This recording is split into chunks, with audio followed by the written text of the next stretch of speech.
हे हमारे अद्वैत पिता परमेश्वर और हे हमारे मुक्तिदाता प्रभु यीशु मसीह और हे शांति दाता हमारे पवित्र आत्मा, आज की आराधना में हम आपका स्वागत करते हैं और आपकी उपस्थिति के लिए हृदय की गहराइयों से धन्यवाद देते हैं।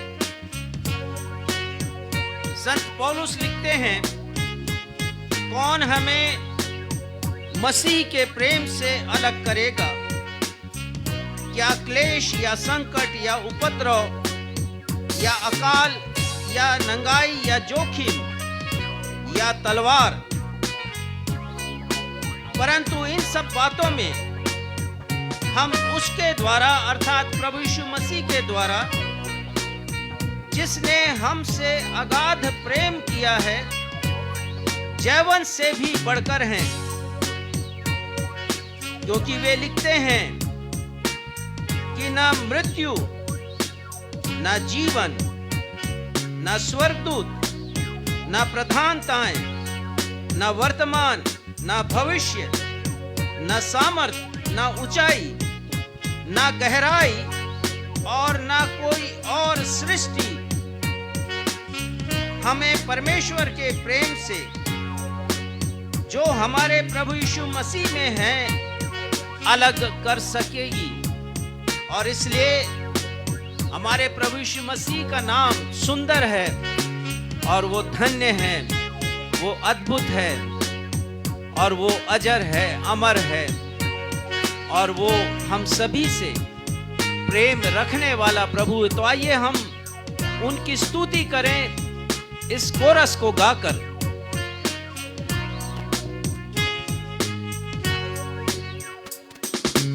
यीशु तेरा नाम है कितना सुंदर, यीशु तेरा नाम है कितना पावन, यीशु तेरा नाम है कितना सुंदर, यीशु तेरा नाम है कितना पावन। तुझ में मिली है हमको शिफा, तुझ में मिला है नया जीवन हो, तुझ में मिली है हमको शिफा, तुझ में मिला है नया जीवन। यीशु तेरा नाम है कितना सुंदर, यीशु तेरा नाम है कितना पावन, यीशु तेरा नाम है कितना सुंदर।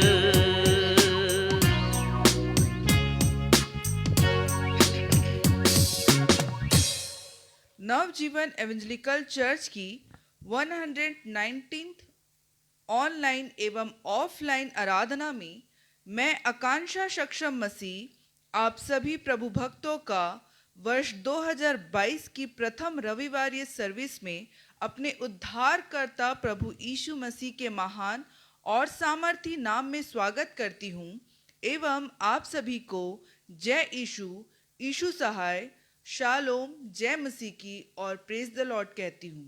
Praise the Lord.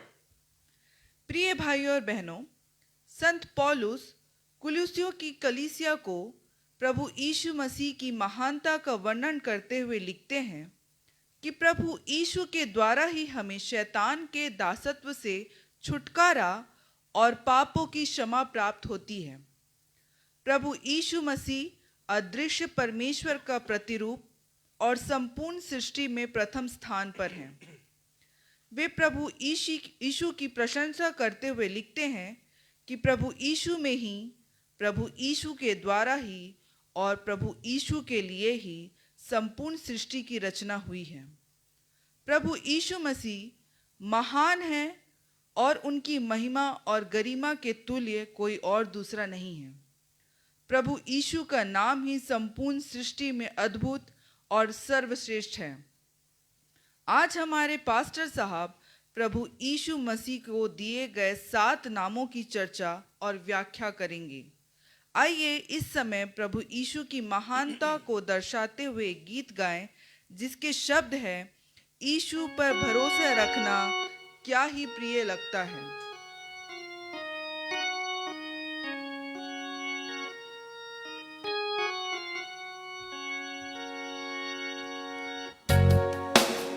वर्ष 2022 का प्रथम रविवार, और ये रविवार समर्पित है हमारे उद्धारकर्ता प्रभु यीशु मसीह के लिए।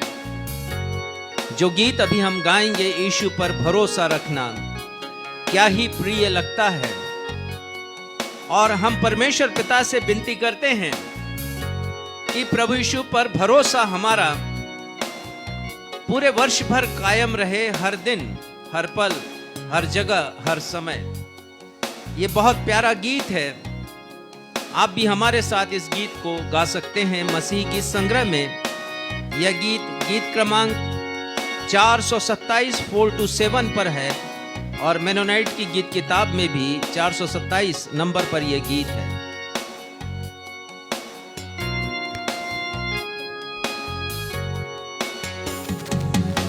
यीशु पर भरोसा रखना क्या ही प्रिय लगता है, उसका वचन और प्रतिज्ञा शांति देते हर समय।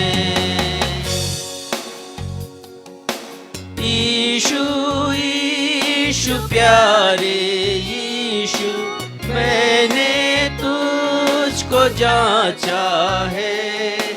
यीशु यीशु प्यारे यीशु, तू ही मेरी आशा है।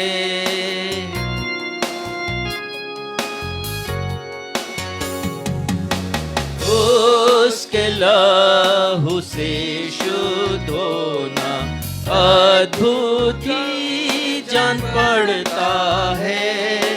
पापी उसमें डूबके मारे निर्मल हो निकलता है। यीशु यीशु प्यारे यीशु, मैंने तुझको जांचा है। यीशु यीशु प्यारे यीशु, तू ही मेरी आशा है।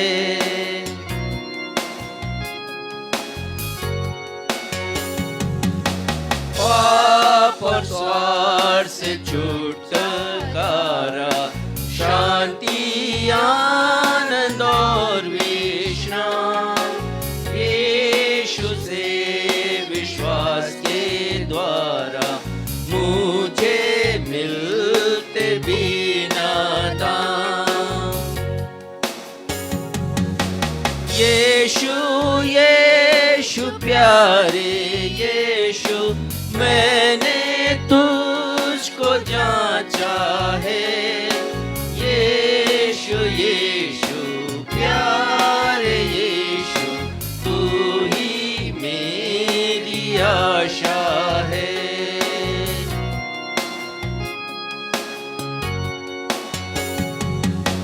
मुझे आनंद है कि मैंने तुझ पर किया है विश्वास। प्यारे यीशु मुक्ति दाता, अंत को रह तू मेरे पास। यीशु यीशु प्यारे यीशु, मैंने तुझको जांचा है। यीशु यीशु प्यारे यीशु, तू ही मेरी आशा है।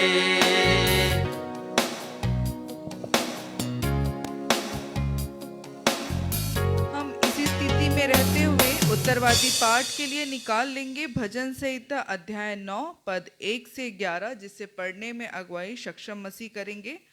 भजन संहिता अध्याय 9 पद 1 से 11।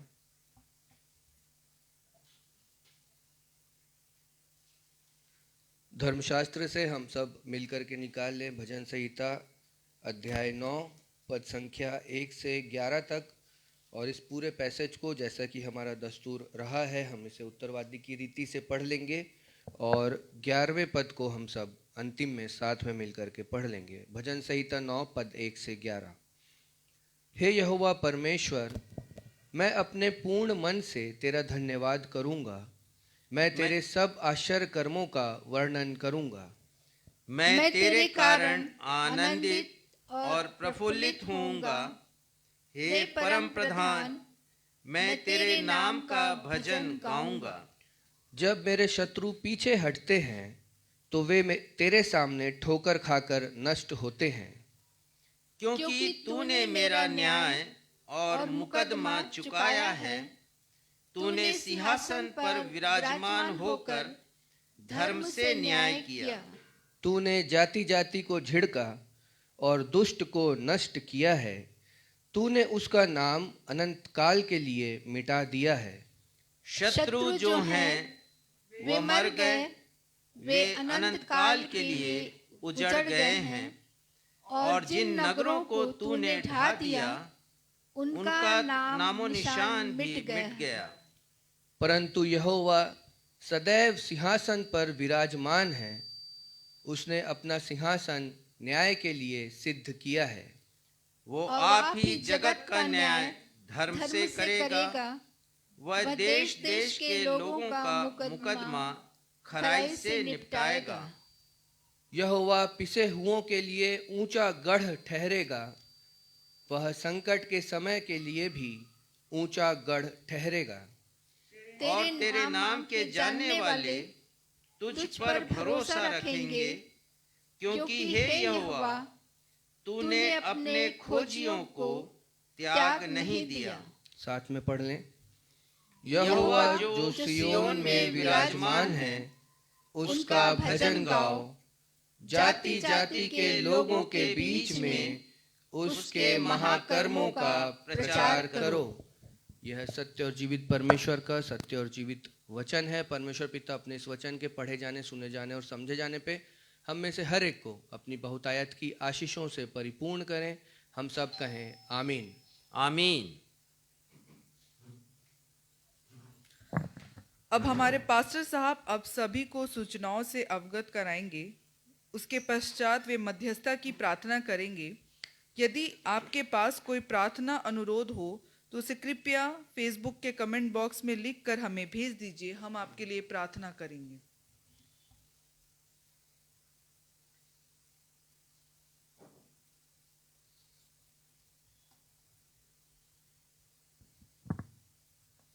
नवजीवन इवेंजलिकल चर्च की 119वीं 119th ऑनलाइन और ऑफलाइन आराधना में मैं आप सभी का स्वागत करता हूं और आप सभी को जय मसीह की कहता हूं। सूचनाएं, आज भी कुछ विशेष सूचनाएं नहीं हैं। आपको बताना चाहता हूं कि 16 जनवरी को प्रभु की मेज़ की सहभागिता प्रदान की जाएगी, कलीसिया में भी और हमारे ऑनलाइन दर्शकों को भी। वे सारे लोग जो बपतिस्मा प्राप्त हैं, प्रभु यीशु मसीह के नाम पर विश्वास रखते हैं, वे ऑनलाइन भी प्रभु की मेज़ की सहभागिता को प्राप्त कर सकते हैं। और इसके लिए आपको पहले से तैयारी करनी पड़ेगी। और यदि आप ऐसी जगह पर हैं जहां पर हम आपको दाखरस पहुंचा सकते हैं तो आप कृपया मुझसे मेरे मोबाइल नंबर 9425227003 पर संपर्क कीजिएगा। ग्रामीण कलीसियाओं ने मिलकर प्रभु यीशु मसीह के जन्मोत्सव को 28 दिसंबर को मनाया और मैं धन्यवाद देना चाहूँगा अपने पास्टर डीहू मार्डिकल को, पास्टर कन्हैया को, पास्टर गौतम को कि इनके नेतृत्व में प्रभु यीशु मसीह का जन्मोत्सव ग्रामीण कलीसियाओं में उत्साह, आनंद और उमंग के साथ मनाया गया। परमेश्वर पिता हमारे इन पास्टर्स को और उनकी कलीसियाओं पर अपनी आशीष का हाथ रखें और उन्हें और भी आगे बढ़ाते हुए ले जाएं। धन्यवाद का विषय है हमारे साथी और हमारी कलीसिया में जब तक वो बिलासपुर में रहे, हमारे साथ रहे, और जब उनका स्थानांतरण हो गया तो ऑनलाइन सेवाओं को वो का लाभ उठाते हैं प्रति रविवार। और मैं बात कर रहा हूँ मिस्टर योगेश आनंद के लिए और उनके परिवार के लिए। मैं धन्यवाद देना चाहता हूँ परमेश्वर पिता को, और उन्हें भी धन्यवाद देना चाहता हूँ भाई योगेश आनंद को और उनकी पत्नी श्रीमती मैरी आनंद को, उनकी माँ श्रीमती सरोज आनंद को, उनके पिता डॉक्टर राम को मैं धन्यवाद देना चाहता हूँ उन भेंटों के लिए जिसे उन्होंने बहुत ही त्याग के साथ और ईमानदारी से प्रत्येक सप्ताह एकत्रित किया, और पिछले कुछ महीनों का उन्होंने इकट्ठा वो बंच ला कर के मुझे दिया है। परमेश्वर पिता उनके परिवार के ऊपर आशीष का हाथ रखें। साथ ही धन्यवाद की भेंटें उन्होंने चढ़ाई हैं। कई धन्यवाद के अवसर उनके परिवार में आए हैं। जन्म दिवस आया है परिवार में कुछ लोगों का, और भाई योगेश का स्थानांतरण यहाँ से उनके मनचाहे स्थान पर हो सका, पिंडरा गौरेला मरवाही जिले में। परमेश्वर पिता को हम धन्यवाद देते हैं। उनकी बेटी दिशा का एडमिशन हो सका और उनके बेटे हर्ष का अध्ययन जारी रहा। परमेश्वर ने उन्हें सुरक्षा प्रदान की। इन सारी बातों के लिए उन्होंने धन्यवाद की भेंटें भी अर्पित की हैं। परमेश्वर पिता उनके परिवार पर अपनी आशीष का हाथ रखे। प्रार्थना का विषय है, हम प्रार्थना में स्मरण रखें पास्टर बलराम की पत्नी श्रीमती सुनीता को। हिस्टेक्टोमी का ऑपरेशन उनका हुआ है रायगढ़ में। परमेश्वर पिता ने बड़ी कृपा की, ऑपरेशन सफल रहा है और वो 1-2 दिन में वहाँ से डिस्चार्ज हो जाएंगे। परमेश्वर पिता बहन सुनीता के ऊपर अपनी कृपा बना करके रखें, उन्हें अच्छा स्वास्थ्य दें, और कमज़ोर हो गई हैं उनकी कमज़ोरी को दूर करें और आने वाले समय में उन्हें निरोगी बना करके रखें। ऐसी प्रार्थना परमेश्वर पिता से हम करते हैं। आइए हम सब प्रार्थना में जाएं, परमेश्वर पिता से विनती करें उन निवेदनों के लिए जिसे अभी हमने रखा है आप सभी के सामने और जिन्हें परमेश्वर पिता बहुत पहले से जानते हैं। ये हमारे पिता, आप जो सर्वसामर्थी परमेश्वर हैं, सर्वज्ञानी हैं, सर्वव्यापी हैं, हम आपकी महिमा करते हैं। आज की सुबह आराधना करते हैं पिता, धन्यवाद देते हैं वर्ष 2022 के लिए जिसे आपने अपनी कृपा से हमें दिया है, क्योंकि हम जानते हैं पिता कि हमारी सांसें आपके द्वारा दी गई हैं। हमारे हृदय की धड़कनें भी केवल आपका नाम लेती हैं, आपकी स्तुति करती हैं पिता, और ये बताती हैं कि हम जीवित हैं। आपका दिया हुआ वो तोहफा है हमारे हृदय की हर एक धड़कन, और इसके लिए धन्यवाद देते हैं। और आपने जीवित रखा वर्ष 2022 के न सिर्फ सूरज को हमें दिखलाया, परंतु उसके दूसरे दिन हम इस वर्ष के प्रथम रविवार की आराधना में यहाँ पर हैं। हम धन्यवाद देते हैं पिता आपकी उपस्थिति के लिए जो हमारे मध्य में है, और हमेशा आप अपने वायदे के अनुसार उपस्थित होते हैं पिता। आपकी बड़ी कृपा हम पर, कलीसिया पर है, और साथ ही हमारे हर एक दर्शक के ऊपर भी जो अपने अपने घरों में इस समय ऑनलाइन के द्वारा हमसे जुड़े हुए हैं और इस आराधना का हिस्सा बने हुए हैं। और साथ ही अपने उन दर्शकों के लिए भी प्रार्थना करते हैं पिता जो आने वाले समय में हमसे जुड़ेंगे वीडियो के द्वारा, यूट्यूब के द्वारा और फेसबुक के द्वारा, व्हाट्सएप के वीडियो के भेजे जाने के द्वारा। हम प्रार्थना करते हैं पिता आपकी कृपा सब पर बनी रहे, और होने दीजिए कि आराधना से, आज की आराधना से उनके जीवन में आत्मिक प्रगति, आत्मिक उन्नति, उत्थान आ सके। पिता हम अपने निवेदनों को आपके सिंहासन के समक्ष अपने उद्धारकर्ता प्रभु यीशु मसीह के नाम में रखते हैं। प्रार्थना करते हैं पिता सब पर आपकी कृपा हो, बहन सुनीता के साथ हों, उन्हें आप चंगाई प्रदान करें, हमारी ग्रामीण कलीसियाओं के साथ हों, उनके पास्टर्स के साथ हो, और उनकी योजना को आप फलवंत करें। साथ ही हम प्रार्थना करते हैं पिता भाई योगेश आनंद, उनके परिवार के लिए धन्यवाद की भेंटें जो उन्होंने अर्पित की हैं, तो आप उनके परिवार के ऊपर अपनी आशीष का हाथ बना करके रखें और उनकी जो भी योजना है भविष्य की, उसे आप पूरा करें। धन्यवाद देते हैं पिता, और फिर से आज की आराधना के लिए हम आपको धन्यवाद देते हैं। अपने तमाम दर्शकों के लिए जो अपने मोबाइल के समक्ष अपने घरों पर हैं, उन सभी के लिए धन्यवाद देते हुए अपनी इस प्रार्थना को आपके बेटे हमारे उद्धारकर्ता प्रभु यीशु मसीह के धन्य नाम में मांगते हैं, जिन्होंने ये प्रार्थना करना हमें सिखाया। हे हमारे पिता, आप जो स्वर्ग में हैं, आपका नाम पवित्र माना जाए, आपका राज्य आए, आपकी इच्छा जैसे स्वर्ग में पूरी होती है वैसे इस पृथ्वी पर भी पूरी हो। हमारे दिन भर की रोटी आज हमें दीजिए, और जैसे हमने अपने अपराधियों को क्षमा किया है वैसे हमारे अपराधों को क्षमा कीजिए, और हमें परीक्षा में नहीं लाइए बल्कि बुराई से बचाइए, क्योंकि राज्य, पराक्रम और महिमा सदा आपके हैं। आमीन।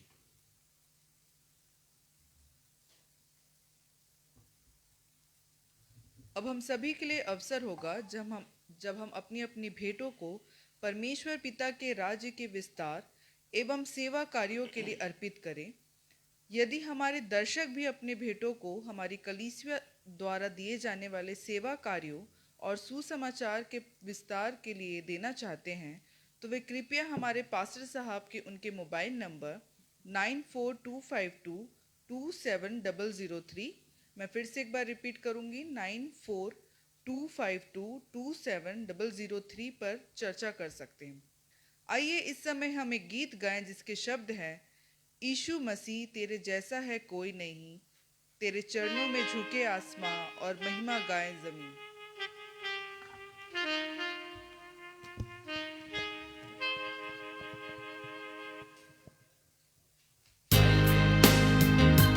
फाइल में पृष्ठ क्रमांक 5 और पेज क्रमांक 11।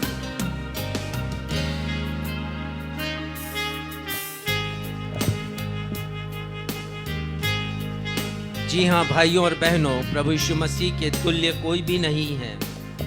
और ये बात इसलिए नहीं कि मैं एक पास्टर हूँ और इसलिए मैं कह रहा हूँ, परंतु इस बात में सच्चाई है। उनका नाम उनकी चारित्रिक विशेषताओं को प्रकट करता है।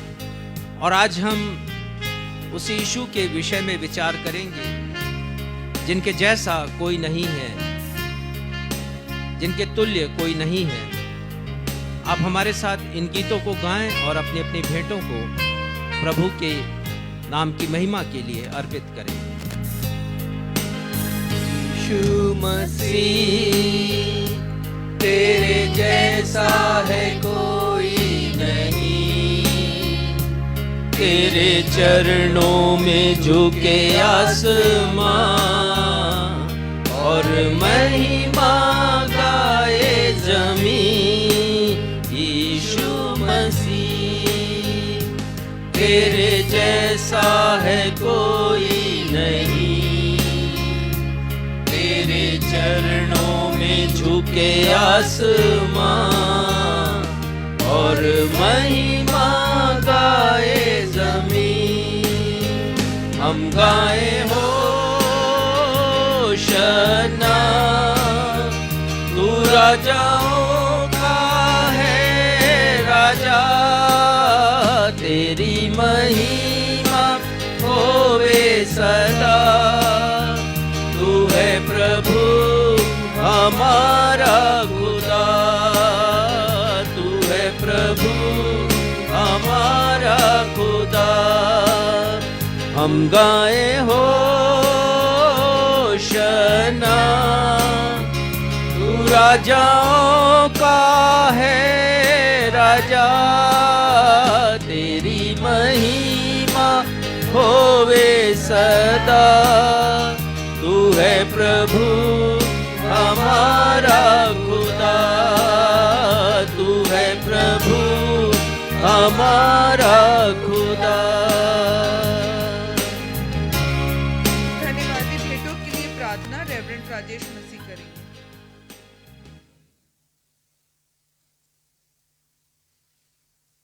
आइए हम सब इन भेंटों को परमेश्वर के राज्य के विस्तार के लिए, प्रभु यीशु मसीह के नाम की महिमा के लिए अर्पित करें।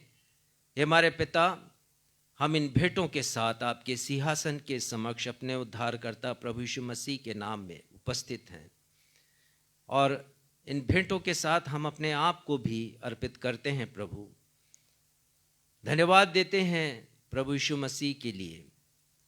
धन्यवाद देते हैं पिता, वचन में आया है, संत पौलुस लिखते हैं कि वो धनी होकर के भी कंगाल बन गया, कि उसके कंगाल हो जाने से हम धनवान हो जाएं। पिता, प्रभु यीशु मसीह में हमने बहुत सी आशीषों को पाया है, आत्मिक आशीषें और भौतिक आशीषें पिता, और इसलिए हम प्रभु यीशु मसीह के शुक्रगुजार हैं उन हर एक वरदानों के लिए जो उनके माध्यम से हमें मिली है, अपने इस जीवन के लिए, जीवन की हर एक सांस के लिए पिता।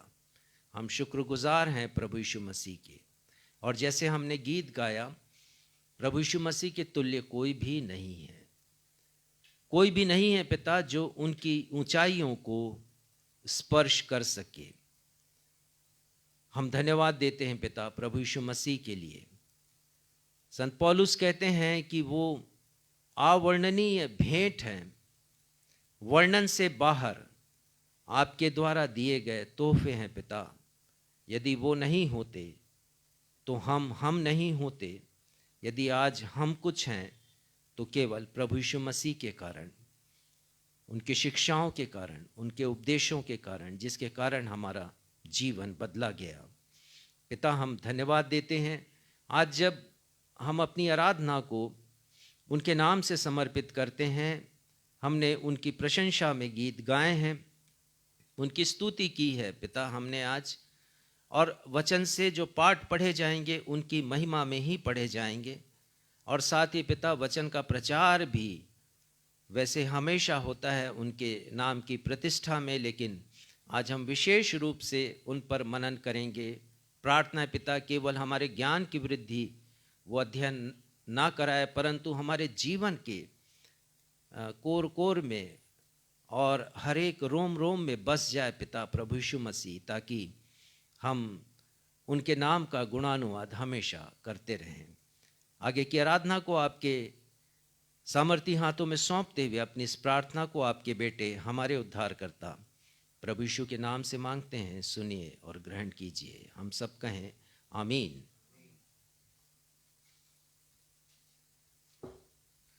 पवित्र शास्त्र बाइबल से पाठों का पठन। पहला पाठ पुराने नियम से यशाया अध्याय 9 पद 6 से लेकर 7 तक, जिसे पढ़ने में अगुवाई मिसेस बीना मसीह करेंगी। दूसरा पाठ नए नियम से फिलिपियो अध्याय 2 पद 9 से 11, जिसे पढ़ने में अगुवाई मैं करूंगी। पहला पाठ यशाया अध्याय 9 पद 6 से 7।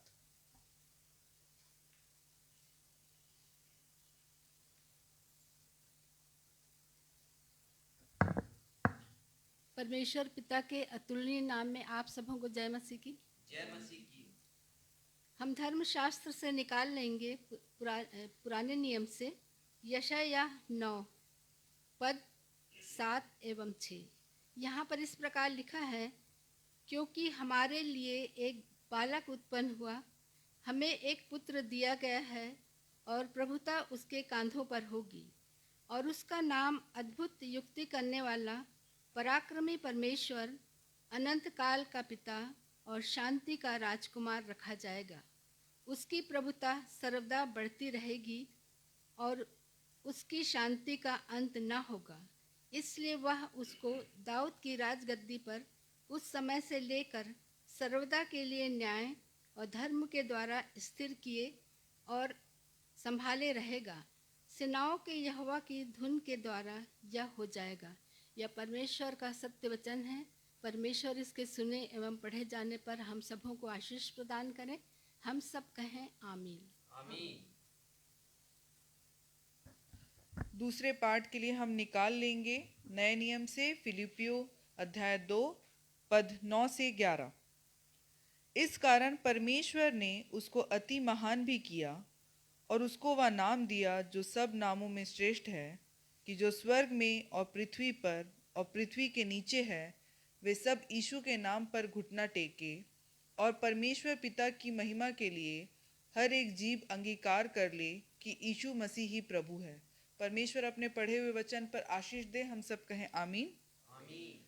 सुसमाचार पाठ के लिए हम निकाल लेंगे मत्ती रचित सुसमाचार अध्याय 1 पद 18 से 25। उसके बाद लूका रचित सुसमाचार अध्याय 1 पद 31 एवं अध्याय 2 पद 21, जिसे पढ़ने में अगुवाई रेवरेंड राजेश मसीह करेंगे।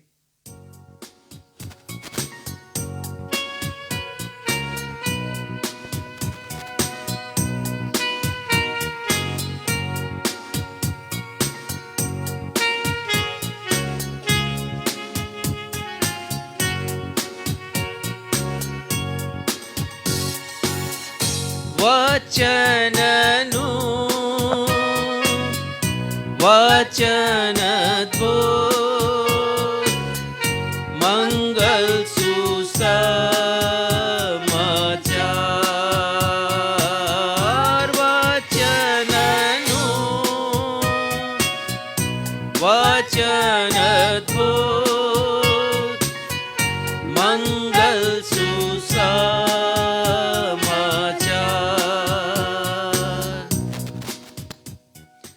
आज का सुसमाचार का पाठ 3 स्थलों से लिया गया है। पहले हम पढ़ेंगे मत्ती रचित सुसमाचार उसका पहला अध्याय पद संख्या 18 से लेके पद संख्या 25 तक। उसके पश्चात लूका रचित सुसमाचार उसका पहला अध्याय पद संख्या 31 और उसके बाद दूसरा अध्याय पद संख्या 21। और यहाँ प्रथम पाठ मत्ती रचित सुसमाचार पहले अध्याय के 18 पद से आगे इस प्रकार लिखा गया है। अब यीशु मसीह का जन्म इस प्रकार से हुआ कि जब उसकी माता मरियम की मंगनी यूसुफ के साथ हो गई तो उनके इकट्ठे होने से पहले वह पवित्र आत्मा की ओर से गर्भवती पाई गई। सो उसके पति यूसुफ ने, जो धर्मी था और उसे बदनाम करना नहीं चाहता था, उसे चुपके से त्याग देने की मनसा की। जब वह इन बातों की सोच ही में था तो प्रभु का स्वर्गदूत उसे स्वप्न में दिखाई देकर कहने लगा, हे यूसुफ, दाऊद की संतान, तू अपनी पत्नी मरियम को अपने यहाँ ले आने से मत डर, क्योंकि जो उसके गर्भ में है वह पवित्र आत्मा की ओर से है। वह पुत्र जनेगी और तू उसका नाम यीशु रखना, क्योंकि वह अपने लोगों का उनके पापों से उद्धार करेगा। दूसरा स्थल है लूका रचित सुसमाचार उसका पहला अध्याय और पद संख्या 31। स्वर्गदूत ने मरियम से कहा, देख, तू गर्भवती होगी और तेरा एक पुत्र उत्पन्न होगा, तो उसका नाम यीशु रखना। और दूसरा अध्याय 21वां पद यहाँ इस प्रकार लिखा है। लूका रचित सुसमाचार दूसरा अध्याय 21वां पद, जब 8 दिन पूरे हुए और उसके खतने का समय आया तो उसका नाम यीशु रखा गया, जो स्वर्गदूत ने उसके पेट में आने से पहले कहा था। ये प्रभु यीशु ख्रिस्ट का सुसमाचार है। हे प्रभु यीशु ख्रिस्ट, आपके नाम की महिमा हो। हम सब कहें आमीन।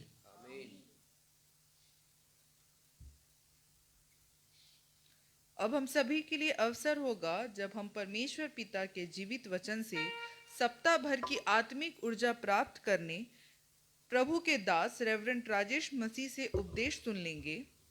आज के संदेश का विषय है प्रभु यीशु मसीह को दिए गए नाम उसके अर्थ को प्रमाणित करता है। The name of Jesus Christ justify it's meaning. परंतु इसके पहले कि हम संदेश सुने, हम एक कोरस गाएंगे जो प्रभु यीशु की महानता को दर्शाता है। कोरस के शब्द हैं, तेरी उपासना करूं सर्वशक्तिमान, ना कोई तेरे समान।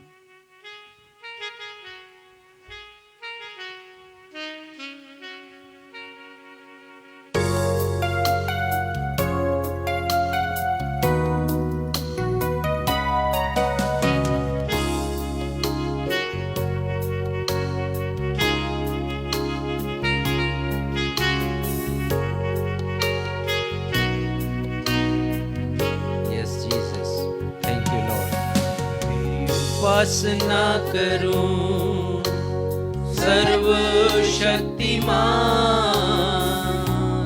ना कोई तेरे समान। तेरी उपासना करूं शांति के राजकुमार, यही तो मैं करना चाहूं। करूं तेरी मैं स्तुति,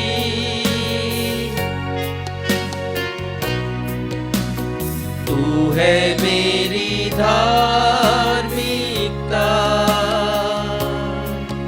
तेरी उपासना करूं सर्वशक्तिमान, ना कोई तेरे समान,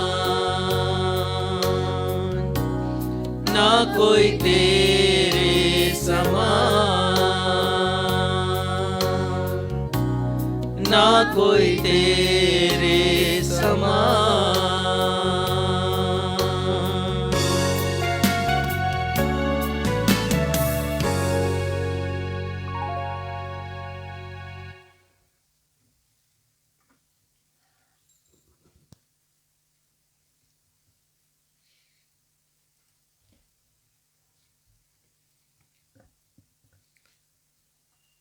जैसा मैंने आपको बतलाया है कि नए वर्ष का प्रारंभ हमारे प्रभु और उद्धारकर्ता यीशु मसीह के नाम से हमने समर्पित किया है।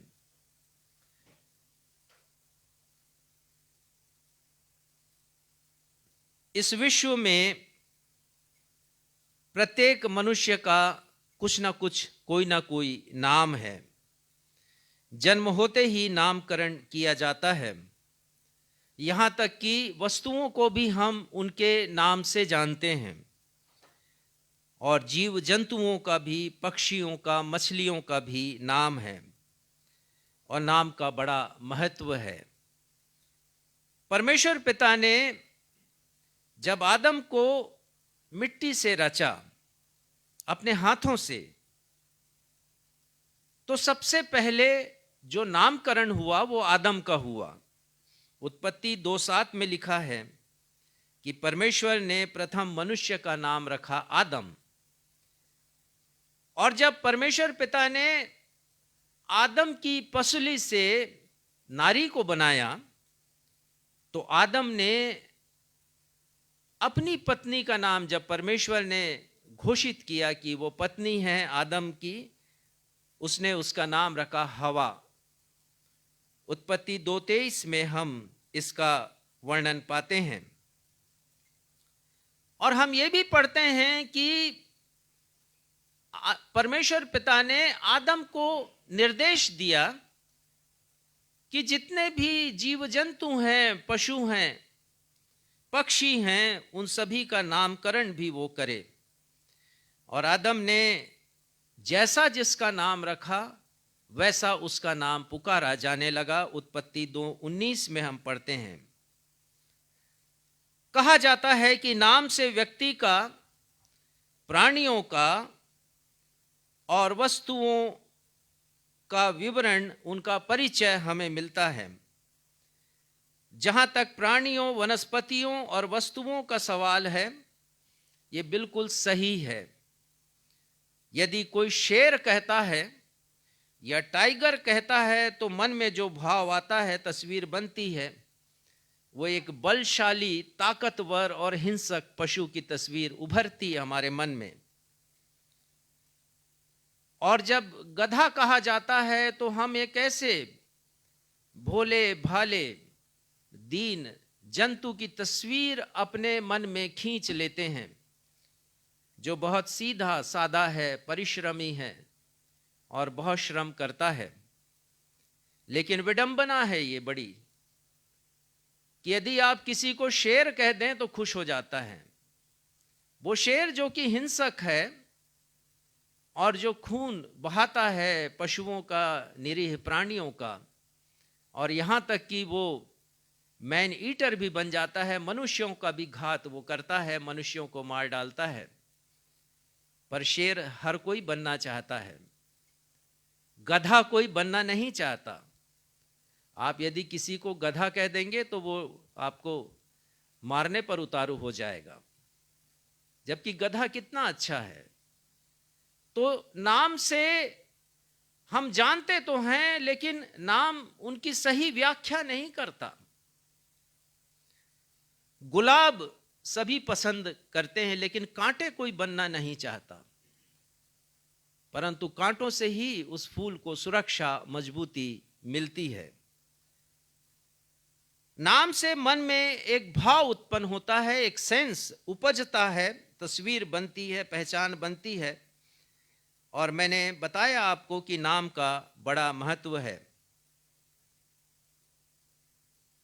पर बहुत बार नाम से हमें व्यक्ति का सही परिचय भी नहीं मिलता है।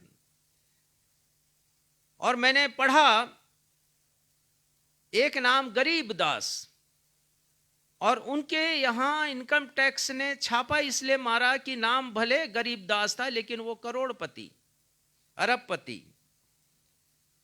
एक रिक्शा के पीछे मैंने लिखा देखा कि रिक्शा चालक नाम अमीर चंद, लेकिन वो रिक्शा चला रहे हैं।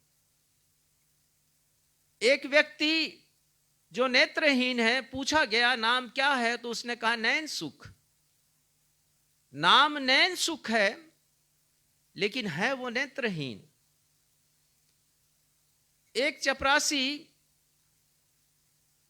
चपरासी ही बने रहे और हमेशा साहब की वो नौकरी किया करते थे, तो अपने बेटे का नाम उन्होंने साहब लाल रख दिया, और नौकरी नहीं मिली तो उसे भी चपरासी की नौकरी करनी पड़ी। ऐसे ऐसे हजारों नाम हैं, परंतु उनका व्यक्तित्व बिल्कुल विपरीत। नाम के अनुरूप स्टेटस नहीं, नाम के अनुरूप हैसियत नहीं मनुष्य की, नाम के अनुरूप प्रतिष्ठा नहीं, नाम के अनुरूप उनका चरित्र नहीं। महान साहित्यकार शेक्सपियर ने कहा, what is there in name, नाम में क्या रखा है।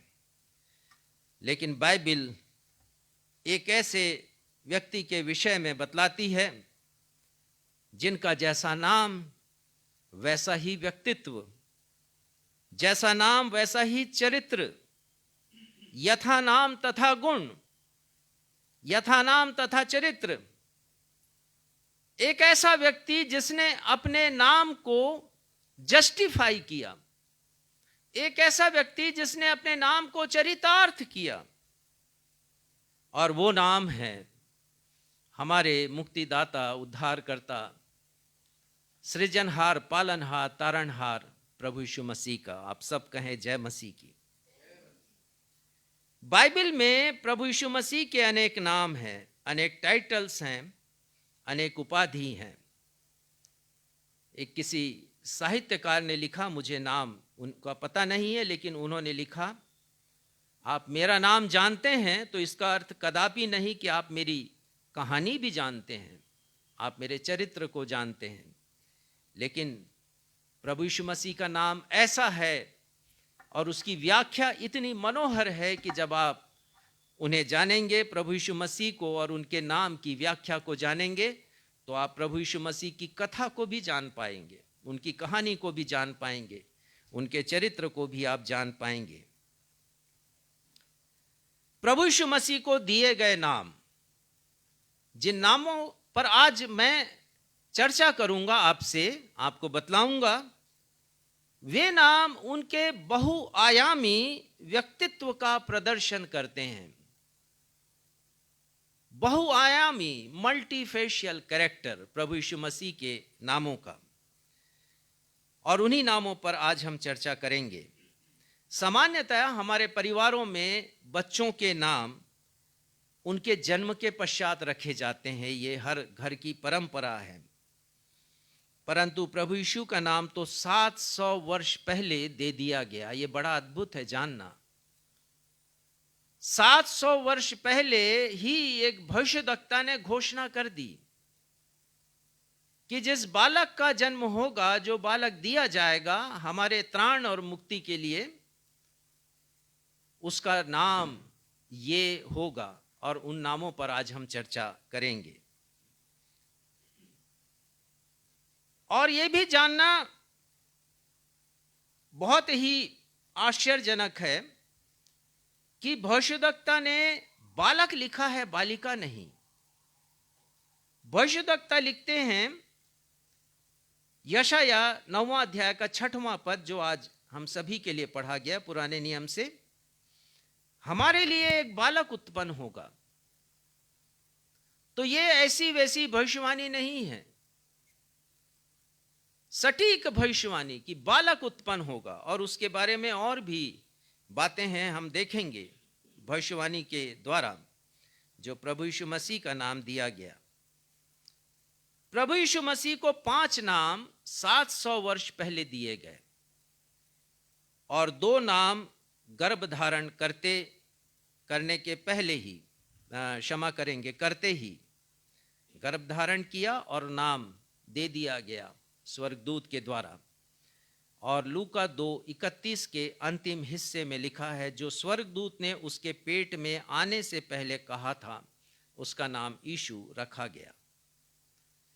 पेट में आने के पहले, क्षमा करेंगे, इसके पहले कि पेट में आए, मरियम को तो कह दिया गया और उसके बाद यूसुफ को कह करके उसकी पुष्टि की गई कि यही नाम रखना है। और वो पेट में आने के बाद ये हुआ था, जैसा सुसमाचार में हमने अभी पढ़ा है। आज हम प्रभु यीशु मसीह के 7 नामों पर मनन करेंगे। कुछ ही दिनों पूर्व हमने बड़े दिन के पर्व को मनाया। बालक यीशु के जन्मदिन को हमने बड़े उत्साह के साथ, उमंग के साथ, आनंद के साथ मनाया।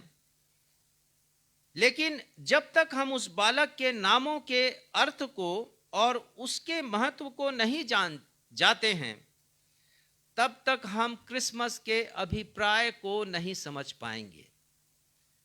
क्रिसमस के अभिप्राय को समझने के लिए जो जन्मा है उसके नामों पर जब तक हम मनन नहीं करेंगे, हम क्रिसमस के अभिप्राय को, क्रिसमस के अर्थ को नहीं समझ पाएंगे।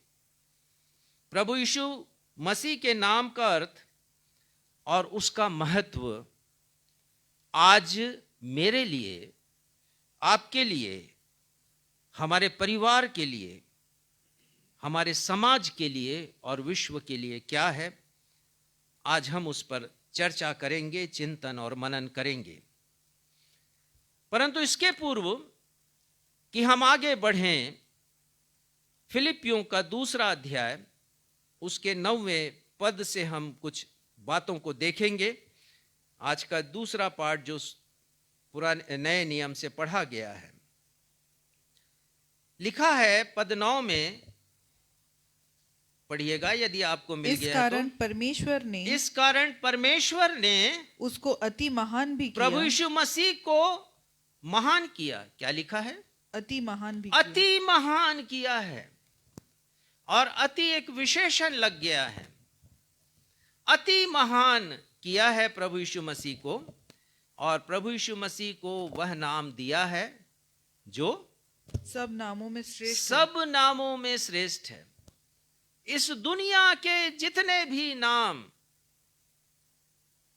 आज तक मनुष्यों के रखे गए, वो हमारे पहले जितने मनुष्य थे, हमारे काल में जितने मनुष्य हैं और हमारे बाद आने वाले जितने मनुष्य हैं, उन सारे नामों में श्रेष्ठ नाम है।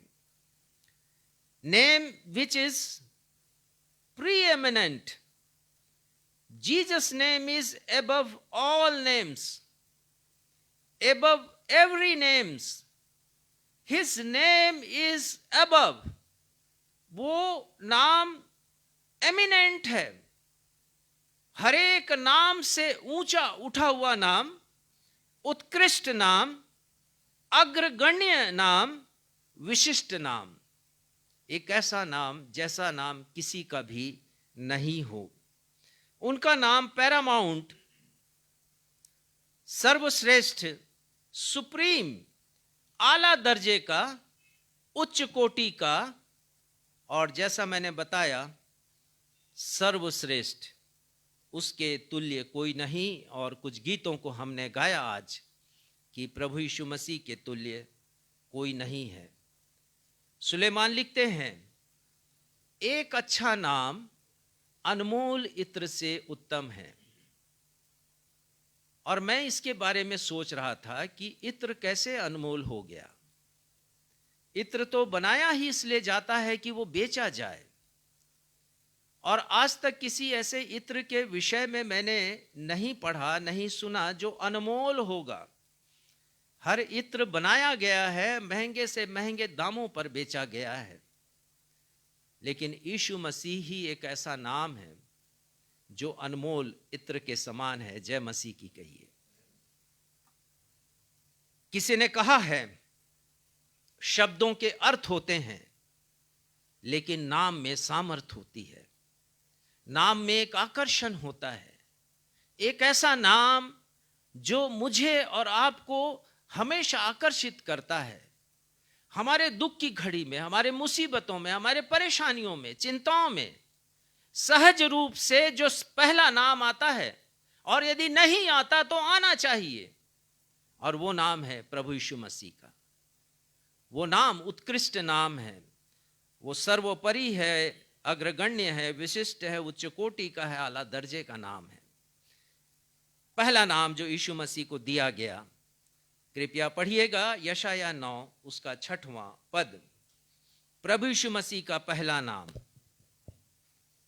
क्योंकि हमारे लिए एक बालक उत्पन्न हुआ, हमें एक पुत्र दिया गया है, और प्रभुता उसके कांधे पर होगी। हाँ, और उसके बाद और उसका नाम ध्यान दीजिएगा, उसका नाम अद्भुत युक्ति करने वाला। अद्भुत, अद्भुत। इसे जोड़िए नहीं, बहुत से लोग जोड़ देते हैं, अद्भुत युक्ति करने वाला नहीं। युक्ति करने वाला एक अलग पार्ट है, वो एक अलग हिस्सा है प्रभु यीशु मसीह के व्यक्तित्व का, और अद्भुत एक अलग हिस्सा है। यहां 5 नाम प्रभु यीशु मसीह को दिए गए हैं। 700 वर्ष पहले पवित्र आत्मा की प्रेरणा से यशाया नबी ने लिख दिया, हमें एक बालक दिया गया, एक पुत्र हमारे लिए जन्म लिया है, जन्मे, और उनका नाम, पहला नाम अद्भुत। हिब्रू भाषा में जो शब्द है वो है पहले है, और उसका अर्थ होता है अद्भुत, आश्चर्यजनक, अनोखा। प्रभु यीशु मसीह आश्चर्यजनक हैं, अनोखे हैं, अद्भुत हैं, वंडरफुल हैं, इनक्रेडिबल हैं, मार्वेलस हैं, एक्स्ट्राऑर्डिनरी हैं, वो असाधारण हैं, वो अद्भुत हैं, वो प्रशंसनीय हैं, हर मायने में अद्भुत। जन्म के पूर्व प्रभु यीशु मसीह के आश्चर्यजनक घटनाएं घटी हैं। हमने क्रिसमस पर मनन किया, चिंतन किया, पढ़ा उसे। स्वर्गदूत ने दर्शन दिया है, जकरिया को दिया है, मरियम को दिया है, यूसुफ को दिया है, गडरियों को दिया है, और ज्योतिषियों को भी दिया, चितौनी दी है उन्होंने। और हमने पढ़ा एक विशाल तारे के विषय में जो इस बात का द्योतक था, प्रतीक था कि किसी महान व्यक्तित्व का जन्म हुआ है। अद्भुत जन्म, प्रभु यीशु मसीह की शिक्षाएं अद्भुत, अद्भुत प्रचार प्रभु यीशु मसीह का, अद्भुत शिष्यों का चुनाव। जो उपेक्षित लोग थे, प्रभु यीशु मसीह ने उन्हें ही चुन लिया अपना शिष्य बनाने के लिए। मछुआरों को चुन लिया, अधिकांश मछुआरे थे, अभिजात वर्ग के लोग नहीं थे, अरिस्टोक्रेट पीपल नहीं थे, वो शिष्यों को चुन लिया। अद्भुत कार्य उनके प्रभु यीशु मसीह के,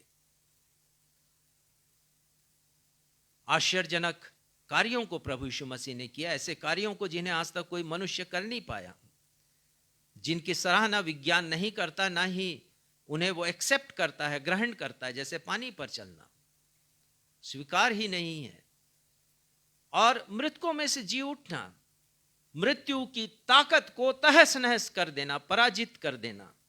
अद्भुत कार्य प्रभु यीशु मसीह का, अद्भुत बलिदान क्रूस पर। हम किसी के भी त्याग को इस ऊंचाई पर हम नहीं देखते कि जो निर्दोष है वही मारा जाए। और व्याख्या ऐसी है कि मेरे पापों के लिए और उस दंड को जिसे पाप के कारण मुझे और आपको भोगना था, उन्होंने अपने रक्त को बहाया। अद्भुत स्वर्गारोहण है और उसी प्रकार अद्भुत उनका द्वितीय आगमन भी होगा, अद्भुत उनका न्याय भी होगा। अद्भुत है प्रभु यीशु मसीह, और इसका बड़ा मायने है मेरे और आपके जीवन में, क्योंकि उन्होंने मुझे और आपको भी अद्भुत बनाया है। दूसरे लोगों से हट करके, यदि मेरा जीवन दूसरे लोगों से हट करके नहीं है तो मैं अद्भुत नहीं हूं। प्रभु यीशु मसीह अद्भुत हैं और अद्भुत परिवर्तन लेकर के आते हैं मनुष्य के जीवन में। नई सृष्टि बना देते हैं एक ऐसे मनुष्य को जिसका कोई अच्छी भूमिका नहीं होती जीवन में, जिसका कोई चरित्र नहीं होता। अद्भुत हैं प्रभु यीशु मसीह। दूसरा नाम जो उन्हें दिया गया, पढ़िएगा अद्भुत के बाद, युक्ति करने वाला। हाँ, अब सही है, युक्ति करने वाला। इसका मतलब क्या होता है? युक्ति का मतलब योजना बनाने वाला। युक्ति का मतलब होता है काउंसलर, परामर्श करने वाला, अगुवाई करने वाला। हिब्रू भाषा का जो शब्द आया है वो है याव आर्ट्स। ये हिब्रू भाषा का शब्द और इसके अर्थ यही होते हैं जो मैंने बताया आपको। परामर्शदाता, परामर्श देते हैं हमें दिखाई नहीं देते, अदृश्य रूप से हम उनकी उपस्थिति को अनुभव करते हैं जीवन के उन कठिनतम क्षणों में। जीवन में जब परेशानियां और चिंताएं जन्म लेती हैं, समस्याएं आती हैं, प्रभु यीशु मसीह हमें परामर्श देते हैं हमें करना क्या है। यदि कोई गलत काम करते हैं तो परामर्श देते हैं हमें पवित्र आत्मा के द्वारा। वो हमारे सलाहकार हैं, वो हमारे निर्देशक हैं, गाइड हैं, वो हमारे मार्गदर्शक हैं प्रभु यीशु मसीह। अय्यूब 42:2 में अय्यूब लिखते हैं, मैं जानता हूं कि तू सब कुछ कर सकता है। परमेश्वर पिता से उनकी वार्तालाप हो रही है। अब उनके कष्टों के दूर होने का समय आ चुका है। परमेश्वर पिता ने अद्भुत तरीके से बातचीत की है, क्योंकि एक ऐसा समय था जब अय्यूब सोच रहे थे कि उन्होंने जब कोई पाप किया नहीं तो ये दंड क्यों उन्हें भोगना पड़ रहा है। और वो अपने आप को निष्पाप परमेश्वर के सामने प्रस्तुत कर रहे हैं और परमेश्वर के ऊपर उन्होंने कई बातें उन्होंने परमेश्वर से पूछी हैं, प्रश्न खड़े किए हैं और परमेश्वर उन्हें जवाब देते हैं। परमेश्वर जब जवाब देते हैं तो अय्यूब निरुत्तर हो जाते हैं, उनके पास कोई उत्तर नहीं होता और वो कहते हैं, मैं जानता हूं कि तू सब कुछ कर सकता है और तेरी युक्तियों में से कोई रुक नहीं सकती। प्रभु यीशु मसीह की जो योजनाएं हैं वो कभी रुक नहीं सकेंगी। परमेश्वर के वचन में भविष्यवाणियां उन्होंने कही हैं और जो कही हैं वो पूरी होंगी। कोई भी युक्ति, कोई भी योजना, कोई भी ऐसी विचारधारा जो प्रभु यीशु मसीह की है, वो कोई भी मानव या दुनिया की कोई भी शक्ति अपने प्रभाव से उसे नहीं रोक सकती। जो होना है वो होकर रहेगा। भजन संहिता 16:7 में लिखा है, मैं यहोवा को धन्य कहता हूं क्योंकि उसने मुझे सम्मति दी है।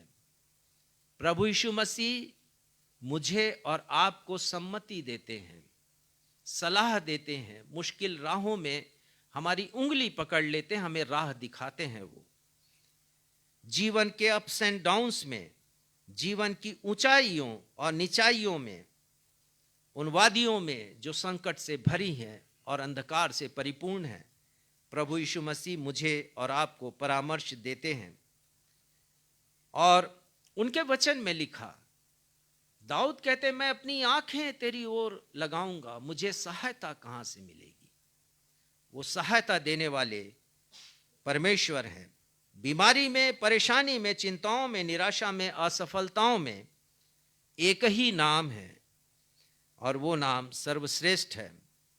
कुलुस्सियों 2 अध्याय के 3 पद में लिखा है, बुद्धि और ज्ञान के सारे भंडार प्रभु यीशु मसीह में छिपे हुए हैं। तो यदि बुद्धि और ज्ञान के भंडार छिपे तो उनसे अच्छा परामर्शदाता, उनसे अच्छा विशेषज्ञ, स्पेशलिस्ट और कौन हो सकता है हमारे जीवन में? केवल प्रभु यीशु मसीह।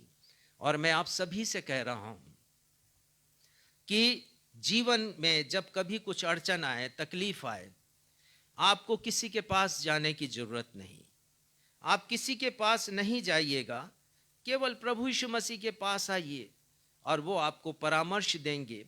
प्रार्थना में, अपने वचन के द्वारा वो आपकी सहायता करेंगे। संत पौलुस लिखते हैं, आहा परमेश्वर का धन, बुद्धि और ज्ञान क्या ही गंभीर है, अर्थात महान है परमेश्वर का धन और बुद्धि और ज्ञान।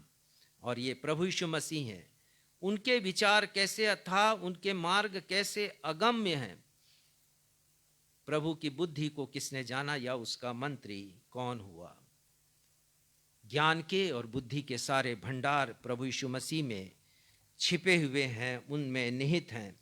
और इसलिए जब कभी हमें किसी युक्ति की जरूरत पड़े, किसी विचार की, किसी परामर्श की जरूरत पड़े, तो हम प्रभु यीशु मसीह के पास आएं।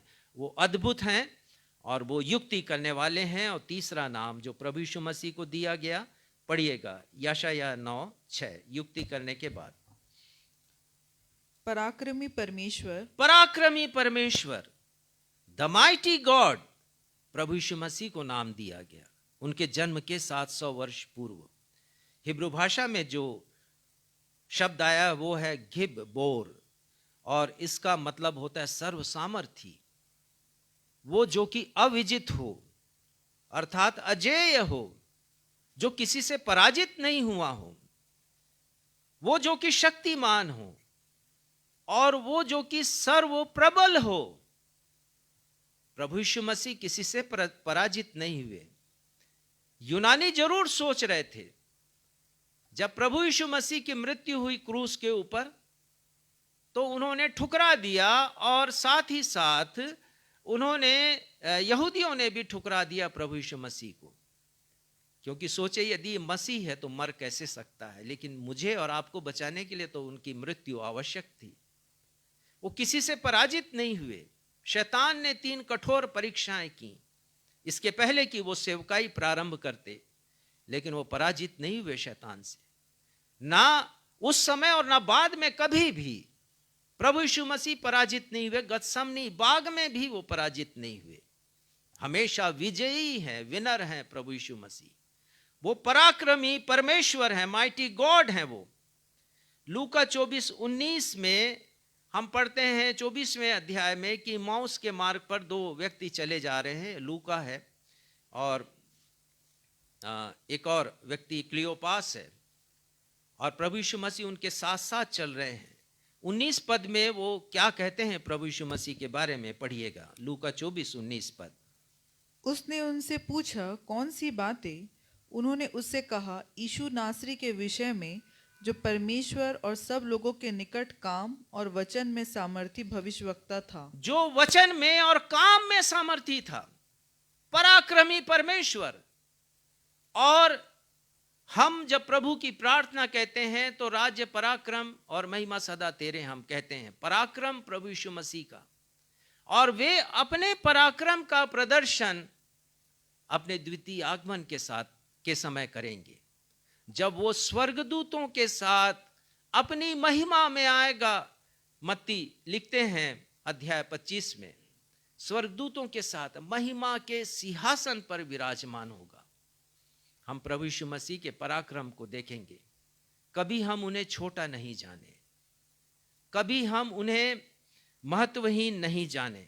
पराक्रमी परमेश्वर हैं। पराक्रम के कार्यों को उन्होंने प्रकट किया, अपनी अथॉरिटी उन्होंने दिखाई, अधिकार दिखाया, जैसे किसी मनुष्य ने नहीं दिखाया। उन्होंने अपने अधिकार का प्रयोग प्रकृति के ऊपर किया। जब उन्होंने आंधी को डांटा है और पानी को शांत कर दिया, कहा थम जा, और सब जगह चैन हो गया। अद्भुत प्रभु यीशु मसीह, प्रकृति पर अधिकार, पानी पर पैदल चलना, अद्भुत अधिकार, विज्ञान के हर एक सिद्धांतों से ऊपर है प्रभु यीशु मसीह। बीमारी पर अधिकार प्रकट किया, समय और दूरी पर। यह तो बड़ा अनोखा है, अद्भुत है। वो सेनापति प्रभु यीशु मसीह के पास आते हैं और कहते, यहीं से कह दीजिए प्रभु, मेरा सेवक, मेरा दास घर पर मृत्युशैया पर है, आप यहां से कह देंगे उसे चंगाई मिल जाएगी। और प्रभु यीशु मसीह ने वहीं से कह दिया। उसके विश्वास पर वो आश्चर्यचकित भी हुए। कहा कि इस्राएलियों में ऐसा विश्वास नहीं देखा, क्योंकि प्रभु यीशु मसीह ने अपनी अथॉरिटी का प्रदर्शन किया। लिखा है कि जिस समय प्रभु यीशु मसीह ने कहा और जो मीलों दूर वो सेवक है, लिखा उसी घड़ी वो चंगा हो गया। समय और दूरी प्रभु यीशु मसीह के लिए कोई मायने नहीं रखती। भूख पर उन्होंने नियंत्रण रखा। 40 दिन निराहार रहे, लेकिन शैतान के सामने झुके नहीं। वो कह सकते थे तो पत्थर रोटी बन जाती, लेकिन झुकना हो जाता, प्रभु यीशु मसीह पराजित हो जाते। मृत्यु पर उन्होंने अधिकार को प्रकट किया। मनुष्य की 3 अवस्थाएं होती हैं, बचपन, जवानी और प्रौढ़ अवस्था, एडल्टहुड। एक छोटी बच्ची जिसके बारे में कहा गया कि वो मर गई थी, कहा तलीता कूमी, उठ जा, और बच्ची को चंगाई मिली। और एक जवान बेटा, एक विधवा का जवान बेटा, इकलौता बेटा, जब उसकी मृत्यु हो गई, प्रभु यीशु मसीह को तरस आ गया। विधवा के आंसू नहीं देख पाए वो, और उन्होंने उस युवा को नया जीवन प्रदान किया। अद्भुत प्रभु यीशु मसीह, पराक्रमी प्रभु यीशु मसीह। और एडल्ट में यूहन्ना के 11वें अध्याय में हम पढ़ते हैं लाजर के बारे में। प्रभु यीशु मसीह ने उसे भी जीवन दान दिया। प्रभु यीशु मसीह के कार्य बहुत से कार्य हैं। मैं हर एक की व्याख्या भी आज नहीं कर पाऊंगा, लेकिन पापों की क्षमा एक बहुत बड़ा कार्य है जो प्रभु यीशु मसीह ने किया। अपने लहू को बहाया उन्होंने, एक एक बूंदों को बहाया। क्रूस पर जब अपने प्राण को उन्होंने दिया, निरपराध निर्दोष रहते हुए, ताकि मुझे और आपको पापों की क्षमा मिल सके, छुटकारा मिल सके, रिडेम्पशन मिल सके, और साथ ही मुझे और आपको कब्र में सड़ने से बचा लिया उन्होंने। अनंत जीवन का वादा उन्होंने मुझसे और आपसे किया है। एक ऐसा जीवन जो मृत्यु के बाद मुझे और आपको मिलेगा, जो कभी समाप्त नहीं होगा। चौथा नाम पढ़िएगा, यशायाह 9:6। मैंने बताया 9वें अध्याय के 6वें पद में 5 नाम प्रभु यीशु मसीह को दिए गए। चौथा नाम है अनंत काल का पिता। अनंत काल का पिता, जिसे प्रभु यीशु मसीह को समय की सीमा में नहीं बांधा जा सकता। द एवरलास्टिंग फादर, हिब्रू भाषा में जो शब्द आया इसके लिए है एड ऑब। एड ऑब, आदि से अनंत तक प्रभु यीशु मसीह एक हैं। भजन संहिता 90:1 में मूसा लिखते हैं, आदि काल से अनंत काल तक तू ही हमारा परमेश्वर है। पीढ़ी से पीढ़ी तक तू हमारा धाम बना हुआ। एक पीढ़ी आती है, उसका धाम भी, उसका विश्वास भी, भरोसा भी, उसका निवास भी परमेश्वर है। उसके बाद दूसरी पीढ़ी, तीसरी पीढ़ी, जितनी भी पीढ़ियां आई वो वर्णन करते हैं आदि से अनंत तक। उन्हें नाम दिया गया प्रकाशित वाक्य 1:18, 1:8 पढ़िएगा। बहुत अच्छा संदर्भ है ये, मैं चाहता हूं कि इसे पढ़ा जाए। प्रकाशित वाक्य 1 अध्याय उसका 8वां पद। प्रभु परमेश्वर, हम यहां पर देख रहे हैं कि यूहन्ना दर्शन देख रहे हैं प्रभु यीशु मसीह का, और प्रभु यीशु मसीह से उनकी बातचीत अभी होने वाली है। और उसके पहले जो घटना घटी है उसका वर्णन यहाँ पर वो करते हैं। 8वां पद पढ़िएगा। प्रभु परमेश्वर जो है और जो था और जो आने वाला है, जो सर्वशक्तिमान है, यह कहता है, मैं ही अल्फा और मैं ही ओमेगा हूँ। अल्फा और मैं ही ओमेगा हूँ। ग्रीक भाषा का पहला शब्द है अल्फा और अंतिम शब्द है ओमेगा। अंतिम शब्द नहीं बोलना चाहिए, अक्षर बोलना चाहिए। ग्रीक भाषा का प्रथम अक्षर है अल्फा और अंतिम अक्षर है ओमेगा, अर्थात प्रथम और अंतिम। जिसका प्रारंभ कोई नहीं जानता और जिसका अंत भी कोई नहीं जानता, जो काल का सृजक है, समय का निर्माता है, हर एक घंटे, समय, सप्ताह और वर्षों का।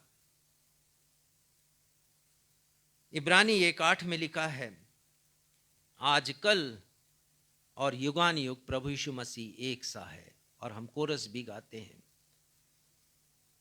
आजकल और युगान युग प्रभु यीशु मसीह एक से हैं, वो कभी बदलते नहीं हैं। और प्रभु यीशु मसीह की जब चर्चा होती है पहले अध्याय में प्रकाशित वाक्य के संत यूहन्ना से, तो वो कहते हैं कि देख, मैं युगान युग जीवित हूं, युगान युग जीवित हूं। प्रभु यीशु मसीह की मृत्यु हुई है क्रूस पर प्रभु यीशु मसीह ने मृत्यु के दंश को कुचल दिया। प्रभु यीशु मसीह ने मौत को पराजित किया और वो जीवित हो गए। प्रभु यीशु मसीह कहते हैं कि मैं युगान युग जीवित हूं। पढ़िएगा, बहुत अच्छा ये पद है, प्रकाशित वाक्य 1 उसका 18 पद मैं पढ़ देता हूं शीघ्रता के साथ। हाँ, पढ़िए। मैं मर गया था, मैं मर गया था, प्रभु यीशु कहते हैं, और अब देख मैं युगान युग जीवित हूँ, और मृत्यु और अधोलोक की कुंजियां मेरे ही पास है। मेरे पास है अधोलोक की कुंजियां भी, मेरे पास है, और मृत्यु की कुंजी भी, अर्थात मेरे पास उनका अधिकार है, प्रभु यीशु मसीह कहते हैं। 5वां नाम जो प्रभु यीशु मसीह को दिया गया, यशायाह में से 9वें अध्याय का 6वां पद, अंतिम हिस्सा पढ़िएगा। और शांति का राजकुमार, ये बड़ा प्यारा नाम है, शांति का राजकुमार, प्रिंस ऑफ पीस। प्रिंस के लिए जो हिब्रू शब्द आया वो है सार, और पीस के लिए जो हिब्रू शब्द आया वो है शाव, और इसका मतलब होता है शांति का राजकुमार। लूका 2:14 में स्वर्गदूतों ने गीत गाया। जब उनकी बातचीत हो गई गडरियों से, उन्होंने शुभ समाचार उन्हें सुना दिया, तो लिखा है, संत लूका लिखते हैं कि यह कहते हुए स्वर्गदूतों का दल परमेश्वर की स्तुति करते यह कहते हुए दिखाई दिया, आकाश में परमेश्वर की महिमा और पृथ्वी पर उन मनुष्यों में जिनसे वह प्रसन्न है शांति हो। ये एक बहुत बड़ी सांत्वना है। आज यदि विश्व में थोड़ी बहुत भी शांति है तो it is only because of Jesus Christ.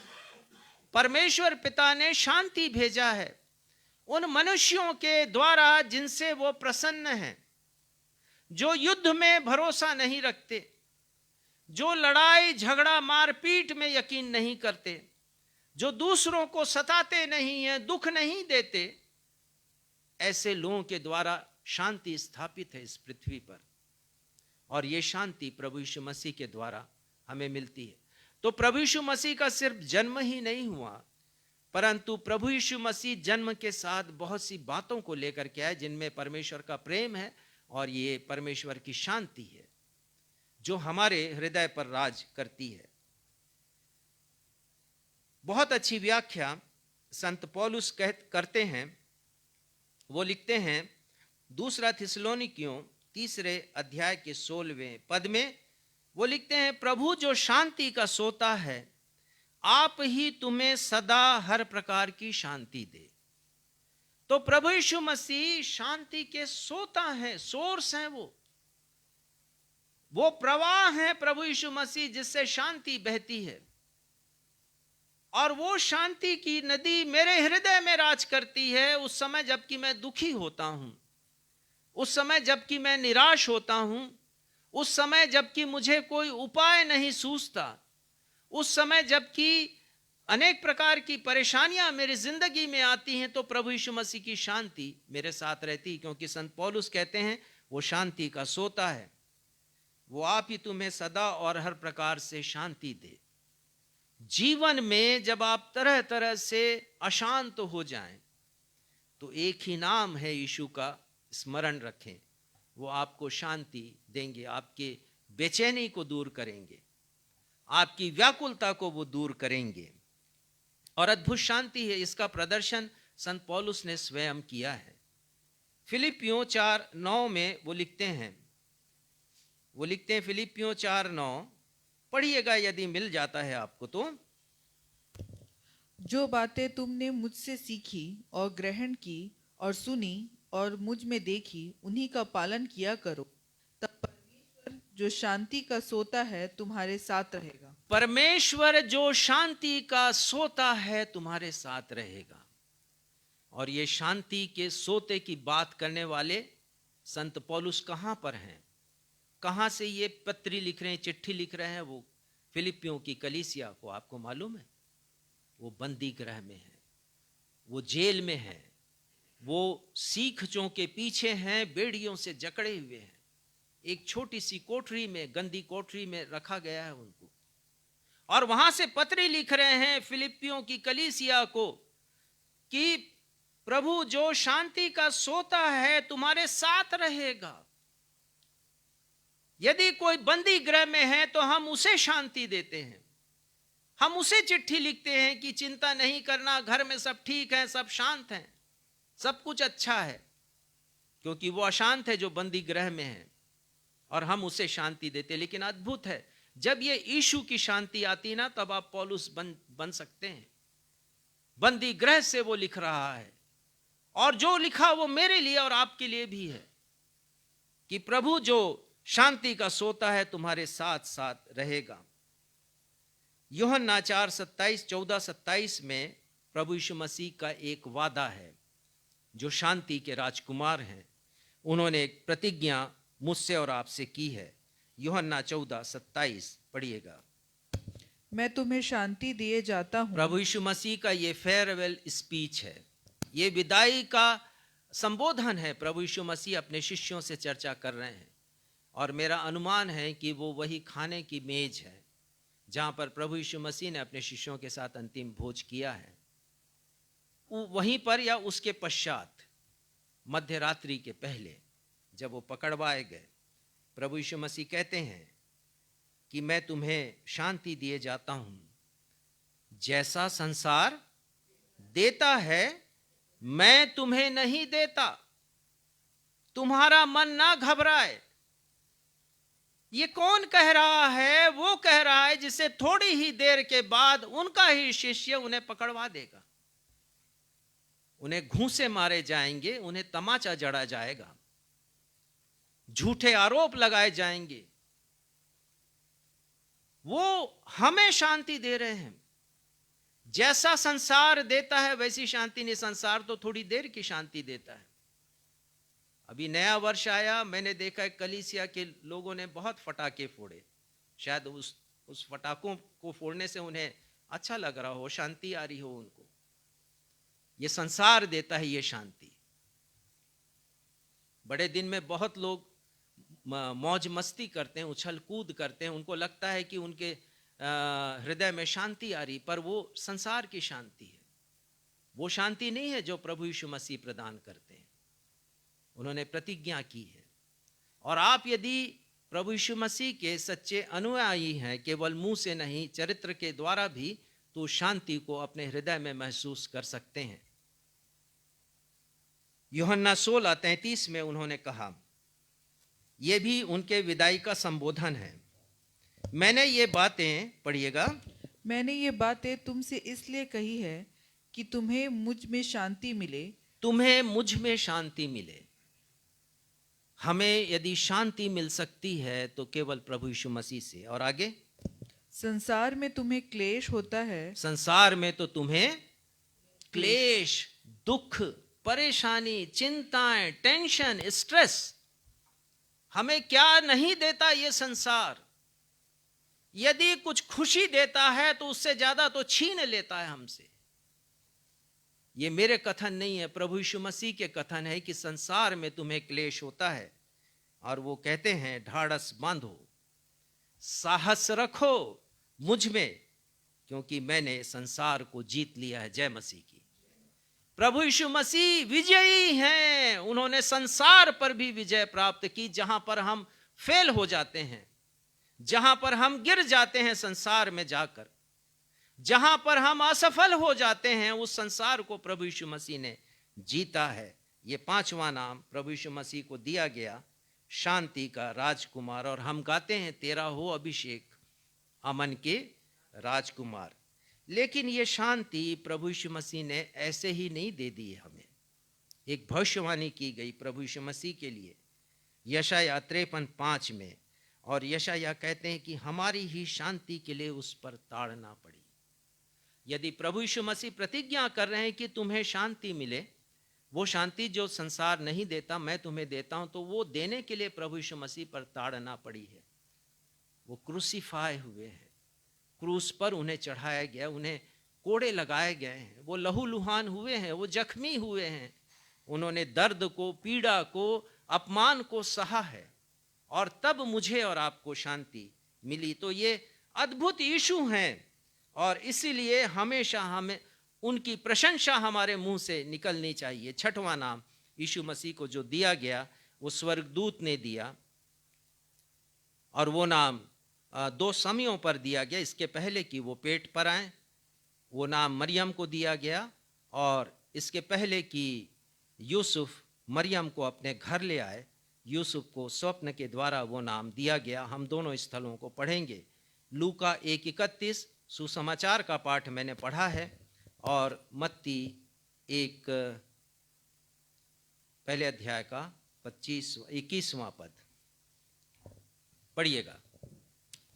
लूका 1:31। देख तू गर्भवती होगी। हाँ, स्वर्गदूत कह रहे हैं, गैब्रियल स्वर्गदूत मरियम से कह रहे हैं, जिब्राइल स्वर्गदूत, कि तू गर्भवती होगी और तेरे एक पुत्र उत्पन्न होगा, और एक पुत्र को जनेगी, तू उसका नाम यीशु रखना। तू उसका नाम यीशु रखना। यीशु नाम के अर्थ को यहां पर प्रकट नहीं किया गया, लेकिन जब वो नाम दिया गया यूसुफ को, तब वो नाम का अर्थ भी प्रकट किया गया। मत्ती 1:25 पढ़िएगा, 21 पढ़िएगा। वह पुत्र जनेगी और तू उसका नाम यीशु रखना। तू उसका नाम यीशु रखना है। स्वर्गदूत कह रहे हैं यूसुफ से, तू उसका नाम यीशु रखना। और आगे, क्योंकि वह अपने लोगों का उनके पापों से उद्धार करेगा। ये मिशन है प्रभु यीशु मसीह का। इस उद्देश्य को लेकर के आए वो, कि वो अपने लोगों का उनके पापों से उद्धार करेगा। और ये उद्धार का कार्य प्रभु यीशु मसीह को चढ़नी से क्रूस तक पहुंचाता है, from cradle to the cross. ये उद्धार प्रभु यीशु मसीह को जन्म से लेकर मृत्यु तक पहुंचाता है, बलिदान तक पहुंचाता है। प्रभु यीशु मसीह अपना प्राण देने के लिए आए, और उन्होंने कहा भी मत्ती 20:28 में कि बहुतों के छुटकारे के लिए अपना प्राण देने आया। अद्भुत है उनका कथन, मैं सेवा लेने के लिए नहीं, सेवा करने के लिए आया हूं, और मैं बहुतों के छुटकारे के लिए अपना प्राण देने के लिए आया हूं। प्रभु यीशु मसीह ऐसे उद्धार करता, कुछ बातें मैं बताऊंगा आपको। स्वर्गीय नाम है यीशु का, और प्रभु यीशु मसीह हमारे अद्भुत उद्धार करता है, जिन्होंने मुझसे और आपसे कहा कि मैं जीवन की रोटी हूं।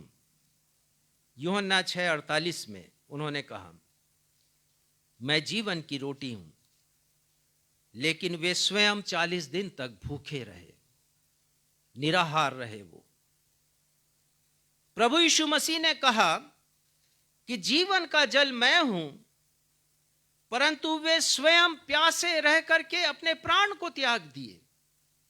क्रूस पर उन्होंने कहा कि मैं प्यासा हूं, लेकिन पानी नहीं दिया गया उन्हें पीने के लिए। प्यासा रह करके उन्होंने प्राण को छोड़ दिया, प्राण त्यागा उन्होंने। प्रभु यीशु मसीह जिन्होंने मुझे और आपको आवास देने का यकीन कराया, मेरे पिता के घर में बहुत से रहने के स्थान हैं,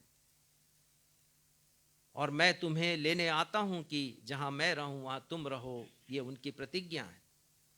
आवास देने का वादा उन्होंने मुझे और आपसे किया है, मुझसे आपसे किया है, लेकिन वो स्वयं आवासहीन रहे। जब एक व्यक्ति आया प्रभु यीशु मसीह के पास और कहने लगा कि मैं आपको फॉलो करना चाहता हूं, आपके पीछे चलना चाहता हूं, प्रभु यीशु मसीह ने कहा कि आकाश के पक्षियों के बसेरे हैं और लोमड़ियों की भट्ट हैं, गुफाएं हैं रहने की, लेकिन मेरे पास तो सिर रखने की कोई जगह नहीं। आवासहीन रहे प्रभु यीशु मसीह। प्रभु यीशु मसीह जिन्होंने मुझसे और आपसे कहा, हे सब थके और बोझ से दबे लोगों मेरे पास आओ, वो स्वयं इतने परिश्रमी थे कि अनेक बार थके, वो बहुत बार थके, दिन भर सेवकाई की उन्होंने।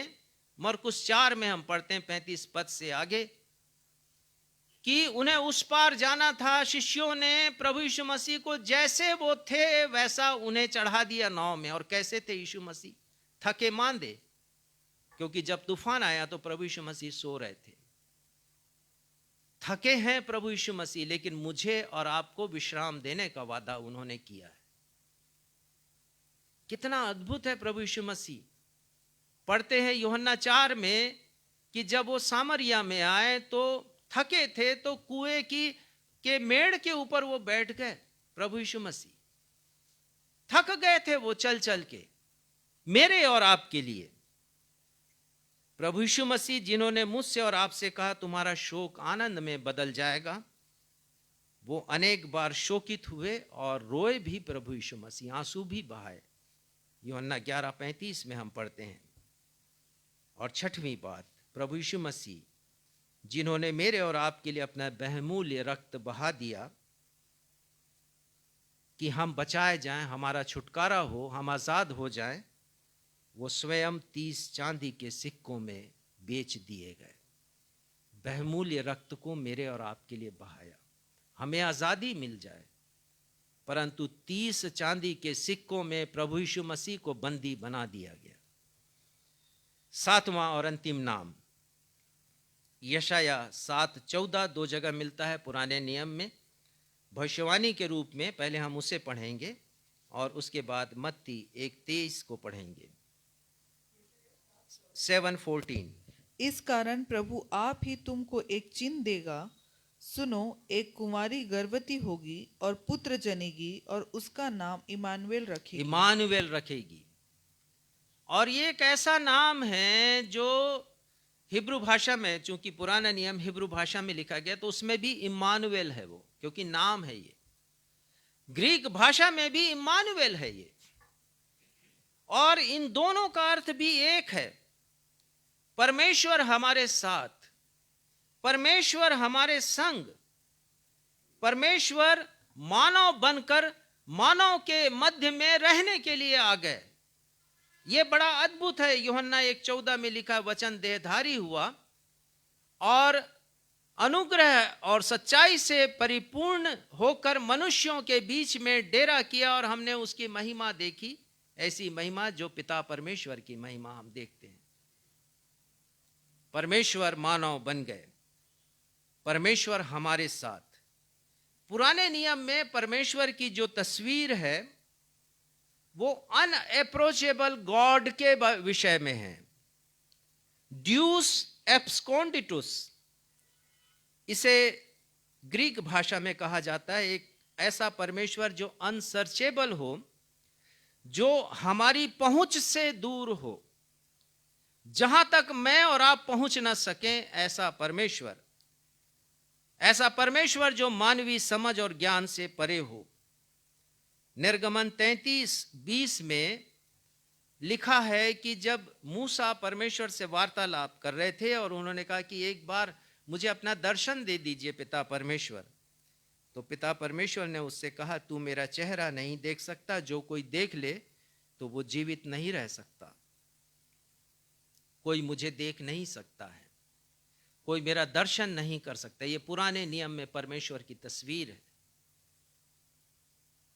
और इसी बात को संत पौलुस लिखते हैं 1 तीमुथियुस 6:16 में, परमेश्वर अगम्य ज्योतियों में रहते हैं, उसे किसी मनुष्य ने नहीं देखा, किसी ने नहीं देखा, लेकिन वो परमेश्वर इमानुएल बन गए प्रभु यीशु मसीह के द्वारा, मेरे और आपके साथ रहने के लिए इस दुनिया में आ गए। अनदेखे परमेश्वर को हमने देखा। और आज से 2000 वर्ष पूर्व तो उनके जमाने के लोगों ने साक्षात देखा, और मैं और आप केवल उनका अनुभव करते हैं, उनकी उपस्थिति का। प्रभु यीशु मसीह ने स्वयं कहा यूहन्ना 6:46 में, किसी ने पिता को नहीं देखा, केवल उन्होंने ही पिता को देखा है। इस दुनिया में कोई नहीं है, क्योंकि वो स्वर्ग से आए हैं और पिता को वो जानते हैं, वो पिता हैं, स्वयं परमेश्वर हैं, प्रभु यीशु मसीह। मत्ती 18:20 में उन्होंने कहा, ये प्रतिज्ञा है प्रभु यीशु मसीह की, जहाँ कहीं 2 या 3 मेरे नाम से इकट्ठे होते हैं, वहाँ मैं उनके बीच में उपस्थित होता हूँ। और वो अभी हमारे मध्य में है। यदि हम 2 या 3 हैं, एक छोटा सा समूह है जिसकी उपेक्षा कर दी जाती है, जिनके पास बड़ी बड़ी कलीसियाँ होती हैं, अक्सर वो छोटी कलीसियाओं को तरजीह नहीं देते। सामाजिक कार्यक्रमों में भी उस पास्टर को बड़ा महत्व दिया जाता है जिसके पास बड़ी कलीसिया हो,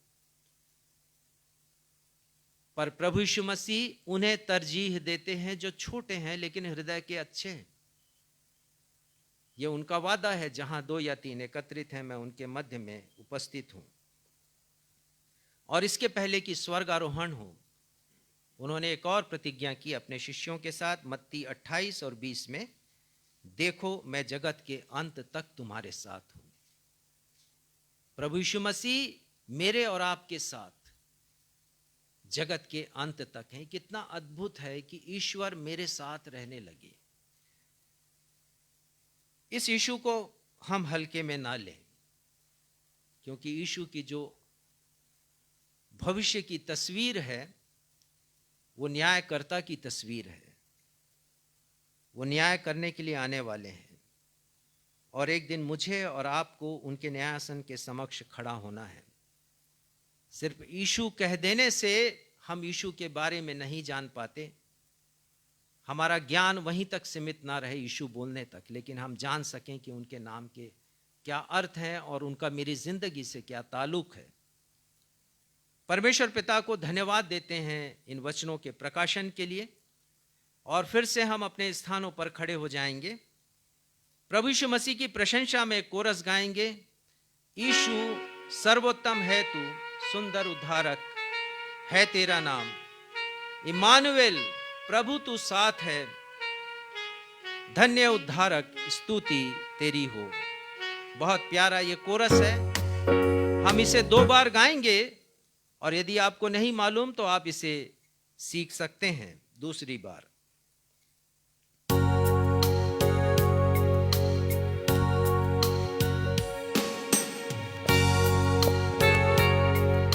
thank you Jesus, thank you Lord Jesus. धन्यवाद यीशु आपके अद्भुत नामों के लिए जिस पर अभी हमने चर्चा की, मनन किया, चिंतन किया। हम आपको धन्यवाद देते हैं पिता। आप हमारे धन्य उद्धारक हैं, सुंदर उद्धारक हैं, मुक्तिदाता प्रभु परमेश्वर है।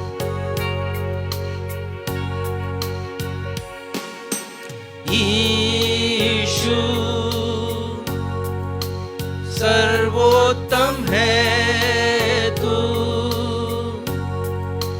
सुंदर उद्धार है तेरा नाम।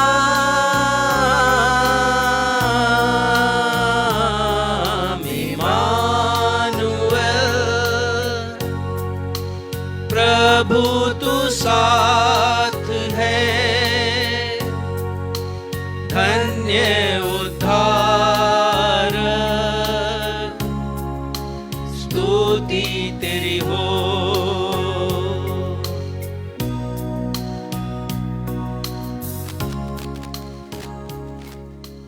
यीशु सर्वोत्तम है तू, सुंदर उद्धार है तेरा नाम।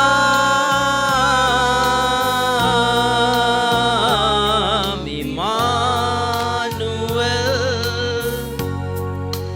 प्रभु तू साथ है, धन्य उद्धार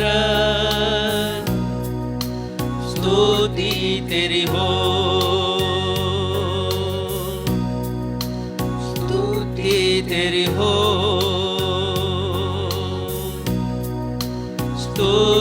मर्जी तेरी हो। प्रार्थना में जाएं।